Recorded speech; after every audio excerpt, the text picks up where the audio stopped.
Dahil dito sa PDAF, na dineclare ito unconstitutional, yun pong mga member ng Congress hindi agad makakapagbigay ng tulong sa kanilang mga nasasakupan. I will have to create a committee na pag-aralan kung paano naman makakatulong ang mga members of Congress ng kara-karakan yung pagka nangyari ang kalamidad. Ito ang tulong ko. I think we have to revisit that hanggang sa ito po ang effects ng unconstitutionality decision of the Supreme Court. Ulitin ko, marami kong nagsasabi na kami talagang walang magawa agad.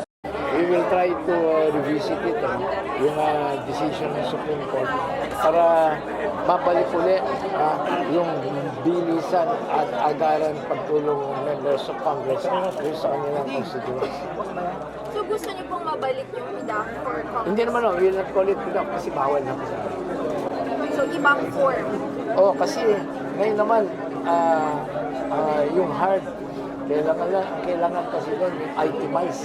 I-itemize mo yung project. Tapos, yun ngayon ang completed. Itemize na o identified na.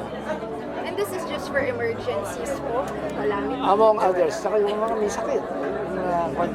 Karaka-raka, kailangan makapagbigay naman ng tulong ay yung mga congressman.